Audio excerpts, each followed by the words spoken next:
I was going to be, the dean told me that he was going to pass me, but I had to go to law school and they would give me a blank diploma when I walked across stage. And once I finished summer school, they would give me my diploma just to get me out of school. So while I was in prison, I was declared a slow learner. I was a slow learner. What's the word that you use for that?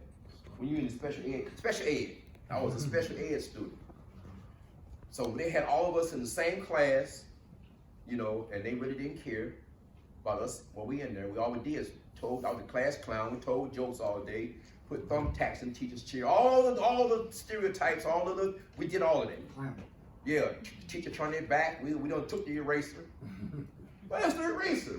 Somebody else got it, throwing the eraser. You know, we did all of that. But when I was in prison, I became a lover of knowledge. So I found out I was not slow. I was not slow, but I believed I was. So there were, one time what grade I was in? I was about the third grade, was the second grade? Third grade. I was about the third grade. So they had these books on the shelf in the class I was in. It had a 5 on it. So I think maybe in a 5th grade book. So I used to sit by that bookshelf. I used to always wonder what was in those books. I'm in the 3rd grade, but I'm not in. So one day, the teacher was out of the class. I went over there and grabbed that book and looked. Hey, it was like I committed a crime. Put that back. You don't have no business. You know, I was scolded for just looking and being curious and looking at that book. Wow. Well, when I was in prison, I began to read aimlessly. Anything that was a book, especially when I was on lockup in the hole. So I would just read it. And but I had a hard time, so I had to get a dictionary and every other word. So then the brother gave me a book called Soul Dad Brothers. And I had a hard time with that book. That book was so hard, but what became embarrassing to me was this man named George Jackson. His brother was 17, Jonathan. And George had a couple of letters that Jonathan had written to him in his book. I think it was Blood in My Eye, that particular one. And I had a hard time reading that, even harder. So now how old was I? I think I was 21. I think I was 21. And I said, I'm gonna do something about this. So I said, so what I wanted to do was read a book that that had the same content in it, but the words were easier for me to grasp and understand. So I started writing like that. So I had a lot of notes. I do that now. I got a book right here. It's just full of notes. I think of something, or I see something on TV, or hear it on the radio, or internet, or whatever, and I write it down to a note to myself. So that's what I started doing in prison. So I would write, and I would make photocopies, and then sometimes I would share with people, and it began to grow. So we had started to write and formulate information. If I got a book, it's a good information, and sometimes I would copy some things out of the book. Then I would take the paper and we would pass them around. So you couldn't go from cell to cell. Sometimes you could. Yeah. Or on the other side of the unit. Okay. So we would pass out these papers, and I just kept doing it over a number of years. So over a number of years, I did not realize that I was helping to educate the prison population, not only in Pendleton where I was at, but throughout the whole entire state. And the way it gets spread throughout the whole entire state is because you got people being transferred a whole lot, moved around. And then sometimes you might lose something. People find a piece of paper, and they will read it in different cells. So then I began to organize some of my papers, because at the time you had the prison rights movement. You had different groups who was politically active on the outside, whether it was the Weather Underground, the Black Panther Party, Students for Nonviolent Coordinating Committee. You had various groups. You had Revolutionary Action Movement. You had people who was involved from the 50s, 60s, 40s, you know, that had done the same thing. So those were the people that I learned from, but I still had a hard time understanding what they was talking about. So just having a good heart, doing the right thing, to help people, it's not enough. You have to be educated. You have to have a good, strong foundation of history. You got to have some knowledge of what went on before you. If you was not there, you're at a disadvantage. The people who was there, they got a better grasp of what was going on. So the best thing you got to go on is their notes and the books and the pamphlets and other periodicals that they left behind. So this is what I started doing. I started reading a lot about history, whatever it was. If it was about the law, if it was about making steel, if it was about building a house, whatever it was about, I tried to find out the history of that particular subject. And that's what I focused on. So then, on top of that, I would write about it and say, this is how this got started. This is where this come from. It was easy. It was like a dictionary. You read the dictionary, but you see the definition of the word. It might give you, if you got a good dictionary, it'll tell you the origin of the word, you know, etymology of the word, or whatever. And so I write like that. So I wrote a few pamphlets, and we had different organizations that would publish your pamphlets or publish your books. So there was a prisoner named Eldridge Knight. He was from Indiana. He was from Indianapolis, put it like that. He was from Indianapolis, and Eldridge Knight, I don't recall what charge he had, but he did time, you know, in the earlier years in prison. And he wrote about what was going on in the prison. So now it's not a fascination, but more of an interest. Well, it was a fascination with me. I was infatuated with some of that stuff. So you had, you were studying all this stuff and learning all these things on this organic journey, you know, for knowledge. From your first time in prison, from that 2 to 21-year sentence. Mm-hmm. How many years did you actually do? I did 7 years, 8 months. You did 7 years, 8 months. Yeah, from 18 to 25. And how much time did you spend during that time actually engaged in your studies like that?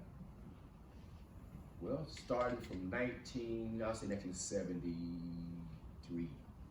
So, what's that, 5? Well, about 1973. And the reason I say 1973, I was in the county jail at the time. Right. But there was a book called Burn Statute, 1935. And that's how I knew what my charges were.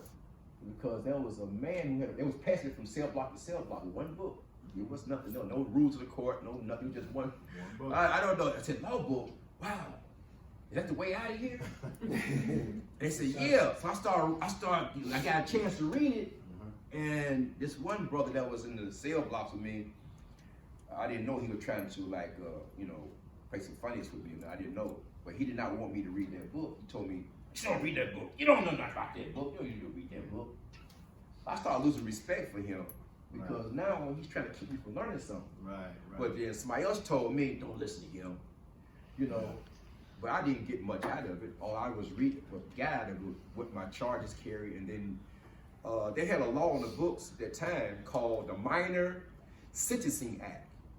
The Minor Sentencing Act was from 14 to 26. So if you're in between the ages of 14 to 26 years old, then as a mitigating factor, the judge could sentence you under the Minor Sentencing Act. And the Minor Sentencing Act, which meant that you still go to prison, but you're going to get much less time, and you're going to see some daylight where you'll be getting out, you know, before much longer. And so I was sentenced under the Minor Sentencing Act, and I went to Pelton. Pelton was a reformatory. Without the name of reformatory was, it had to do with reform. So it was to correct your behavior, like the carrot and the stick. You do something like training an animal. You do something good, you get a reward. Right. You do something bad, you get punished. Right. So, but it was mandatory that you had to go to school and learn a trade. That was on the books, on paper only. I tried to go to school. I tried to do everything right. I wanted to come home. I was still a mama's boy. I was still immature, and I wanted to do the right thing. I wanted to get out of prison. So I applied to go to school. Oh, you got plenty of time. What you gonna go to school for?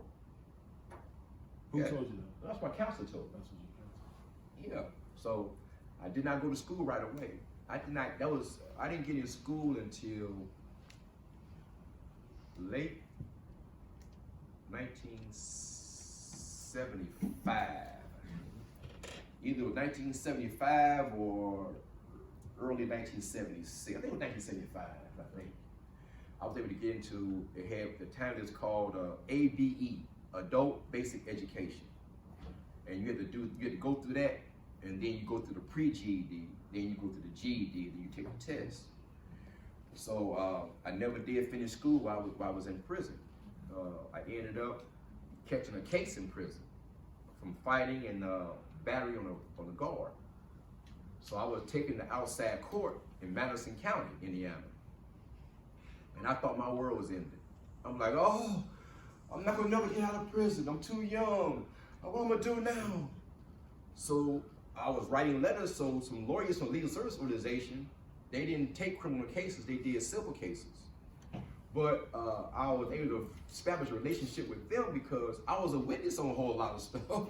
I was a witness for people who, like when Macau and Umwafa, there was two members of the Black Panther Party, former Black Panther Party at that time, and victims of COINTELPRO. We found out later. And we talk about COINTELPRO another time, talk about that. But that was a government program where people were framed and sent to prison. And in the case of Fred Hampton and Maura Clark, they were assassinated. It was a state assassination. Well, they was involved in a lawsuit, so I was testifying for them. So they would go see the lawyers, and the lawyers would call me out and ask me questions, take my depositions and stuff like that. So that's how I established, beginning to get in contact with lawyers. So I started learning something from them. And then I started, what's his name? James Potts was a federal prisoner. And he's the one that wrote the first jailhouse lawyers manual, which was some of his notes while he was in federal prison. He had notes, and you can see how some of it was just photocopied. With the time, the term Xerox was used because Xerox was with IBM, International Business Machines. That was one of the giant corporations. It was in Vietnam too. And so the United States was in Vietnam protecting IBM Marines. But it's called Xerox. They had a photocopy machine. So anything you want photocopy, you just call it Xerox, that was the name of the company. Well, I'm sorry, I don't even know why I said that. Well, they printed the book. Okay. Yeah, they printed the book. That's how they did it's called Jailhouse Lawyers Manual.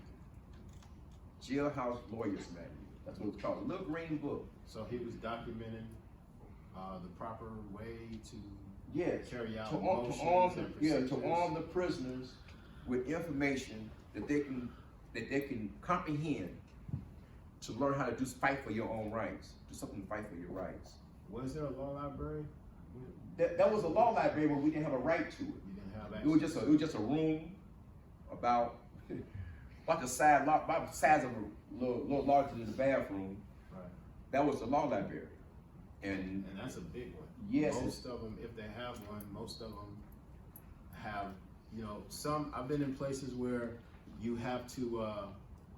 You can request to go to the law library, and then they'll send you a paper back saying, please send us the statute that you want to review, Please send us the document that you're ask us to tell us the document that you're requesting. And you don't have a clue of that stuff. You didn't go to no law school or anything like that. So they know what they're doing. They're trying to hinder you and stop you from being motivated to seek knowledge that can help you in your situation. And it's too common, and it happens every day, and that's still like that to this day. In most prisons in Indiana, they do have law libraries, you know, and they also have people there